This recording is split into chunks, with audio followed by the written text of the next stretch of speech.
Episode 2 की शुरुआत में हमें देखने के लिए मिलता है कि जब एरा को उसके लॉकर रूम में लव लेटर मिलता है तो वो इस बात में उलझ जाती है कि आखिर किस लड़के ने उसे ये लव लेटर दिया है, और इसीलिए एरा उस लेटर को डस्टबिन में फेंक देती है। लेकिन तभी लिफ्टॉयल वहाँ आकर उस लेटर को डस्टबिन से उठाता है और उससे पूछता है कि तुमने इस लेटर को आखिर फेंका क्यों।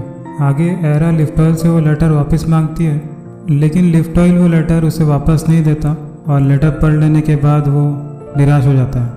और तभी नियो वहाँ आकर लेटर छीन लेता है और सबके सामने उसे ज़ोर ज़ोर से पढ़ने लगता है कि I love you Era from smiling bear. Era उस लेटर को छीनने की कोशिश करती है, लेकिन तभी लिफ्टॉयल उस लेटर को गुस्से से सबके सामने दिखाकर पूछता है कि आखिर किसने ये लेटर एरा को लिखा है। लेकिन ये सुनकर कोई भी लड़का रिएक्ट नहीं करता जिससे उन्हें पता चल सके कि किसने लिखा है। जिसके बाद स्काई मजाक उड़ाते हुए कहता है कि क्या कोई लड़का एरा जैसी लड़की को भी पसंद कर सकता है। स्काई की बात सुनकर एरा को बेइज्जती महसूस होती है और वो गुस्से से भरकर उस कमरे से बाहर निकल जाती है। यहाँ तक कि स्पॉइल के रुकाने पर भी वो नहीं रुकती। बाद में जब एरा रो रही होती है तब स्पॉइल आकर उसके सामने कबूल करती है कि उसने ही वो लेटर एरा के लॉकर में रखा था, ताकि सारे लड़कों को लगे कि एरा को पहले से ही कोई पसंद करता है, ताकि सारे लड़कों का ध्यान एरा की तरफ नहीं बल्कि स्पॉइल की तरफ हो। ये बात सुनकर एरा हैरान हो जाती है कि आखिर वो अपनी एक अच्छी दोस्त के साथ ऐसा कैसा कर सकती है। तो स्पॉइल उस पर उल्टा गुस्सा हो जाती है कि वो बात का बतंगड़ बना रही है, और वो कहती है कि उसने एरा से पहले ही पूछ लिया था कि क्या उसे उन सातों में से कोई लड़का पसंद है, ताकि वो सातों लड़कों पे लाइन मार सके। और आगे वो उससे पूछती है कि ना कहने के बावजूद उसे इस बात से क्यों फ़र्क पड़ रहा है, और एरा को इस बात से कोई फ़र्क नहीं पड़ना चाहिए कि वो 7 लड़के उसके बारे में क्या सोचते हैं। एरा ये सब सुनकर खामोश हो जाती है। आगे स्पॉइल उसे कहती है कि ये छोटा सा मजाक था, लेकिन एरा ने उसे इतना बड़ा बात बना दिया जैसे कि स्पॉइल ने कोई जुर्म कर दिया हो। ये कहकर स्पॉइल वहाँ से चले जाती है, जिसके बाद एरा और भी ज़्यादा रोने लगती है कि तभी एलन वहाँ आकर उसे चुप कराता है और उसे आंसू पोंछने के लिए अपना रुमाल भी देता है। एरा उसका रुमाल लेकर अपने आंसू पोंछती है और उसे समझ में आता है कि सारे लड़के बुरे नहीं होते। आगे जब रात में एरा घर में होती है तो वो अपने स्कूल के दिनों को याद करती है, जहां हमें दिखता है कि जब वो 10th में थी तब एक लड़का जो एरा का दोस्त था वो उसके काफ़ी करीब आने की कोशिश करता था। वो दोनों रातों रात चैटिंग करते थे और एक दूसरे का ख्याल भी रखते थे, और इसी वजह से एरा ने एक दिन उससे पूछ लिया कि क्या वो लड़का उसे पसंद करता है। लेकिन वो लड़का उसे साफ साफ मना कर देता है और कहता है कि हम दोनों बस एक अच्छे दोस्त हैं। जिसके बाद एरा का दिल टूट जाता है और साथ ही साथ उसकी बेइज्जती हो जाती है। इसके बाद एरा जैसे ही 11th स्टैंडर्ड में गई वहाँ उसका एक अच्छा दोस्त बना, तो एरा ने उससे भी वही सवाल पूछा कि क्या वो उसे पसंद करता है। लेकिन उस लड़के ने भी एरा को दोस्त करके नकार दिया, जिस वजह से एरा का दुगनी बेइज्जती के साथ फिर से दिल टूट जाता है। आगे कुछ महीने बाद जब एरा को एक लड़का पसंद आया तो एरा ने उससे प्यार का इजहार किया, लेकिन उस लड़के ने भी एरा को नकार दिया क्योंकि वो लड़का पहले से ही किसी और लड़की को पसंद करता था। जिसे सुनकर एरा का तीसरे बार दिल टूटा, लेकिन वो हिम्मत नहीं हारती और वो एक और लड़के से प्यार का इजहार करती है, जहाँ वो उससे पूछती है कि तुम मुझे रोज़ घर छोड़ने के लिए जाते हो, और उससे पूछती है कि क्या वो उसे पसंद करता है। तो आगे वो लड़का भी उसे नकार देता है और कहता है कि उसने कभी भी एरा को उस नज़र से नहीं देखा।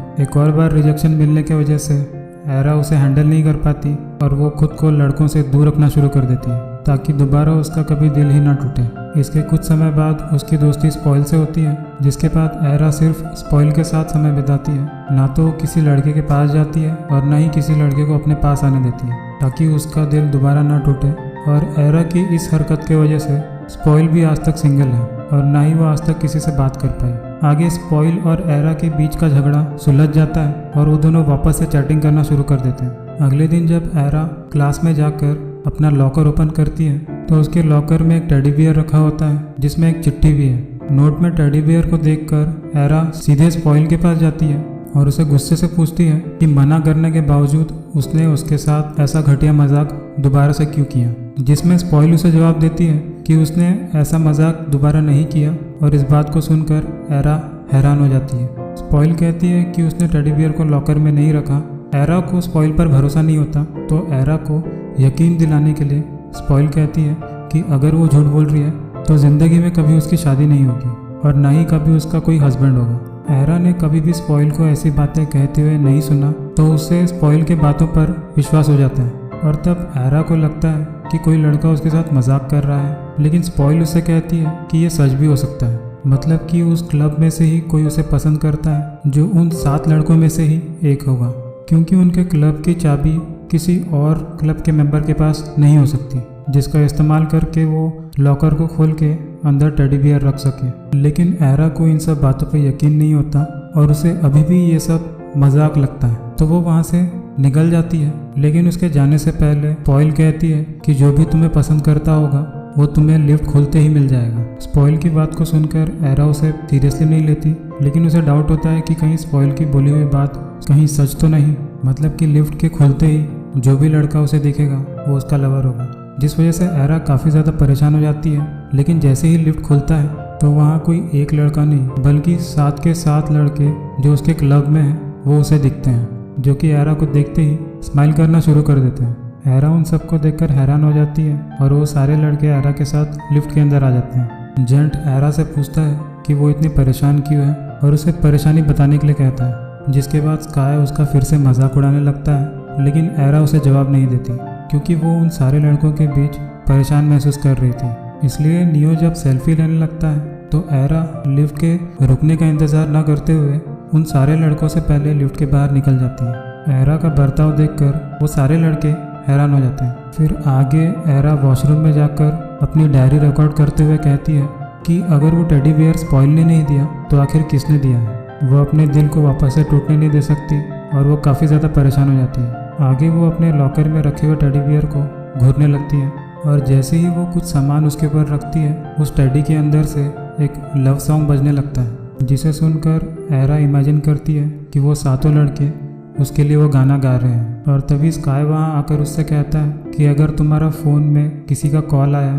तो तुम उसे क्यों उठा नहीं रही हो। स्काई की बात को सुनकर एरा अपने सपनों से बाहर आ जाती है और क्लब के बाहर आकर टेडी में से बजने वाले गाने को रोकने की कोशिश करती है, जहाँ स्पॉइल आकर उससे कहती है कि उन्हें टेडी बियर को भेजने वाले के बारे में पता लगाना चाहिए। तो आगे वो दोनों उसी गाने को टेप रिकॉर्डर में बजाकर सारे लोगों के चेहरे को देखने लग जाते हैं ताकि टेडी बियर देने वाला लड़का उस गाने को सुनकर अजीब महसूस करे। लेकिन रूम में बैठा हुआ एक भी लड़का उस गाने को सुनकर कोई अजीब हरकत नहीं करता, बल्कि स्काई उस गाने से परेशान होकर उसे बंद करने के लिए कहता है। तो आगे स्पॉइल कहती है कि उसके पास एक और आइडिया है जिससे वो टेडी बियर भेजने वाले को ढूंढ सकते हैं। तो आगे वो दोनों सीसीटीवी फुटेज का इस्तेमाल करते हुए उस लड़के को ढूंढने लग जाते हैं। उन दोनों को लगभग पता ही चलने वाला होता है कि आखिर किस लड़के ने एरा के लॉकर में टेडी बियर को रखा, लेकिन तभी सीसीटीवी कैमरा के ऊपर एक छिपकली आ जाता है, जिस वजह से वो दोनों उस लड़के का चेहरा नहीं देख पाती।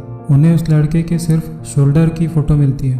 तो एरा स्पॉइल से पूछती है कि हम इसकी मदद से कैसे उस लड़के को ढूंढेंगे। तो स्पॉइल उसे समझाती है कि वो दोनों अभी भी उस लड़के को ढूंढ सकते हैं क्योंकि हर लड़के के शोल्डर अलग अलग होते हैं। और आगे वो एरा से पूछती है कि उसे किस लड़के पर शक है, जिस पर एरा कहती है कि ये शोल्डर लिफ्टल का नहीं हो सकता क्योंकि वो उसे बचपन से बड़ा होते हुए देखते आ रही है, और ना ही पॉक हो सकता है क्योंकि उसकी पहले से ही गर्लफ्रेंड है, और ना ही वो प्ले हो सकता है क्योंकि वो लड़का तो हर रोज़ एक नई लड़की को डेट करता है, और ना ही वो लड़का नियो हो सकता है क्योंकि वो एरा से छोटा है, जिस वजह से उसे 90s के गाने समझ में भी नहीं आएंगे। तो आगे स्पॉइल कहती है कि एलन, जेंट और स्काई ये काम इन तीनों में से किसी एक का है, पर एरा कहती है कि नहीं, क्योंकि स्काई की उससे बचपन से ही नहीं बनती और एलन इस प्रकार का लड़का नहीं है जो पढ़ाई लिखाई को छोड़कर उसके पीछे हो ले।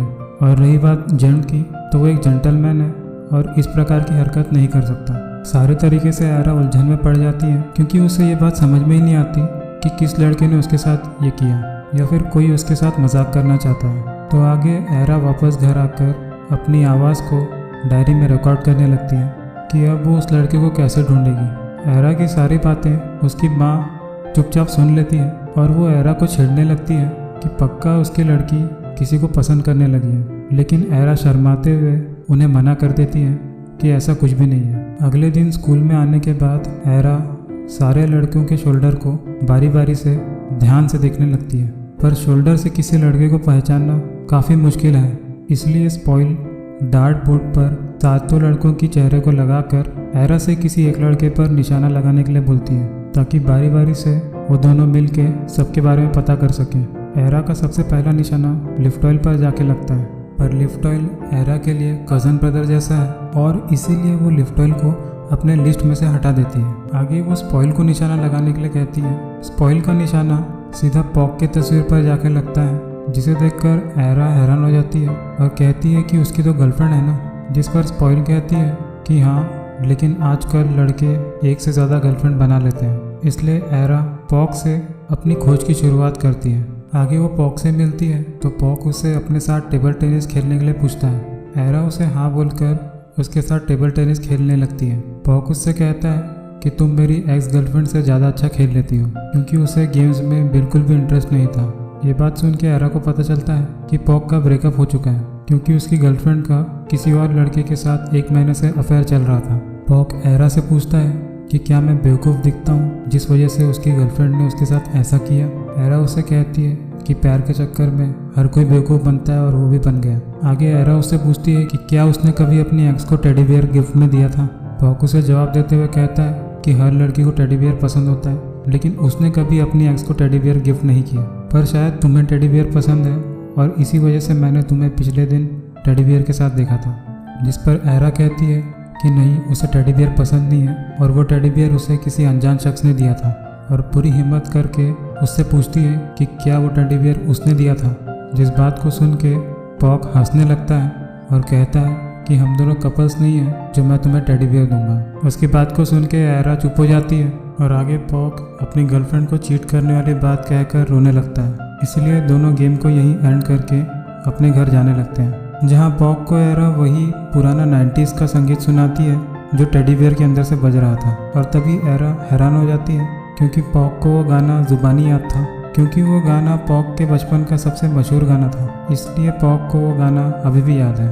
और तभी एक जंगली कुत्ता वहाँ आकर उन दोनों पर भौंकने लगता है। कुत्ते को भौंकता हुआ देखकर एरा डर जाती है, तो फिर एरा को बचाने के लिए पॉक एक सुरक्षा कवच की तरह पानी का इस्तेमाल करते हुए कुत्ते को वहाँ से भगाने लगता है। पॉक को ऐसा करते देख एरा के दिमाग में वही पुराना 90s का लव सॉन्ग बजने लगता है, मतलब कैसे पॉक एक हीरो बनकर एरा की जान बचा रहा है। और पहली बार एरा को पॉक यहाँ पर अच्छा लगता है। कुत्ते के वहाँ से चले जाने के बाद पॉक घर आकर एरा के बारे में सोचने लगता है। तो आगे वो एरा से बात करने के लिए मैसेज टाइप करता है, लेकिन अपनी एक्स का ख्याल आते ही वो उस मैसेज को डिलीट कर देता है और ध्यान से बैठकर कुछ सोचने लगता है। जब घर में बैठकर एरा पुराने 90s के लव सॉन्ग सुन रही होती है कि तभी उसकी माँ वहाँ आकर अपने और उसके पिता की स्टोरी सुनाने लगती है कि कैसे उसके पिता ने उसकी माँ को मिलकर प्यार का इजहार किया था। एरा के पिता ने एक दिन घर के मेल बॉक्स में चुपके से गाना गाकर टेप रिकॉर्डर को रख दिया था। और जैसे ही वो टेप रिकॉर्डर एरा की माँ को मिला तो उसे हैरानी हुई कि आखिर ये टेप रिकॉर्डर किसने वहाँ रख दिया। और जैसे ही उसने उस टेप रिकॉर्डर से गाना सुना तो वो उस आवाज़ को सुनकर ही उससे प्यार करने लगी। और आगे जैसे ही सामने से आकर उन्होंने प्यार का इजहार किया तो वो मान गई। इस बात को सुनकर एरा को अपनी टेडी बियर वाली कहानी याद आ जाती है। अगले दिन जब एरा लिफ्ट ऑयल के साथ मिलकर क्लब रूम की बॉर्डर को और आगे बढ़ा रही होती है तब पॉक उसके पास आकर बात करने लगता है। पर पॉक को वहाँ देखकर लिफ्ट ऑयल गुस्सा हो जाता है। पॉक एरा को एक पिचकारी देता है, क्योंकि अगर वो कुत्ता फिर से उसके पास आए तो वो खुद को बचा सकेगी। इस बात को सुनकर एलन बताता है कि कुत्तों के ऊपर पानी फेंकने से वो और भी ज़्यादा गुस्सा हो जाते हैं। उस दिन उन दोनों की किस्मत अच्छी थी, जिस वजह से वो कुत्ता उन्हें काटा नहीं। ये सुनकर पॉक वो पिचकारी एरा को नहीं देता। और आगे जब स्पॉइल को पता चलता है कि पॉक का ब्रेकअप हो चुका है तो वो एरा से कहती है कि टेडी बियर भेजने वाला लड़का पक्का पॉक ही हो सकता है। तो एरा कहती है कि उसे ऐसा नहीं लगता, पर एरा कहती है कि उसे ऐसा नहीं लगता क्योंकि पॉक ने उससे कहा था कि उसने आज तक किसी लड़की को टेडी बियर गिफ्ट नहीं किया। तो फिर स्पॉइल उससे अगले लड़के पर निशाना लगाने के लिए कहती है। जैसे ही एरा निशाना लगाती है, इस बार डार्ट नियो की तस्वीर पर जाके लगता है। तो अब इन दोनों दोस्तों का अगला शिकार नियो होता है। आगे क्लास में नियो का सिंगिंग कंपटीशन देखते टाइम एरा को पता चलता है कि नियो को भी 90s की म्यूज़िक में काफ़ी ज़्यादा दिलचस्पी है और इसीलिए अब एरा को भी लगता है कि वो अनजान शख्स नियो हो सकता है जिसने उसे टेडी बियर दिया। कि तभी नियो वहाँ आकर एक गाना शुरू कर देता है और उसे सुनने लगता है। पर क्योंकि वो गाना बहुत अच्छा था तो क्लब के सारे लड़के उस गाने को एंजॉय करने लगते हैं, बस काय को छोड़ के। तो आगे स्काई गुस्से से भरकर एरा के टेप रिकॉर्डर के पास आता है और उसे बंद कर देता है। उसे ऐसा करता देख नियो काफ़ी ज़्यादा डर जाता है। तो एरा स्काई से लड़ने लगती है कि आखिर वो खुद को समझता क्या है जो उसने दूसरी बार क्लब रूम की बॉर्डर को क्रॉस की। स्काई उसे जवाब देते हुए कहता है कि वो ऐसे किसी बॉर्डर को नहीं मानता और उसकी जहाँ मर्जी होगी वो वहाँ जा सकता है। ये सुनकर एरा बहुत ही गुस्से से स्काई को धक्का मारती है ताकि वो बॉर्डर की दूसरी ओर जाए। उन दोनों को वहाँ ऐसे लड़ते हुए देख बाकी लड़के काफ़ी हैरान होते हैं और हैरानी के साथ ही उन्हें देखते रहते हैं। और तभी एरा को ज़्यादा धक्का देने की वजह से स्काई अपनी कॉफ़ी एरा के जूते पर गिरा देता है, जिस वजह से एरा का शू का कलर वाइट से ब्लैक हो जाता है। जूते को देखकर एरा बहुत गुस्से से स्काई का नाम चिल्लाती है, पर स्काई कहता है कि तुम अपने जूते का साइज़ बता दो, मैं तुम्हारे लिए नए जूते ला दूंगा। तो फिर स्पॉइल एरा के शूज़ का साइज़ बताती है, पर एरा ज़ोर से चिल्लाकर बोलती है कि कोई ज़रूरत नहीं, और आगे बहुत ज़्यादा गुस्से से उसे घूरने लगती है। और वहाँ सारे लड़के इन दोनों को लड़ते हुए हैरानी से देख रहे थे। और इसी के साथ ड्रामे का पार्ट 2 यहीं पर ख़त्म हो जाता है।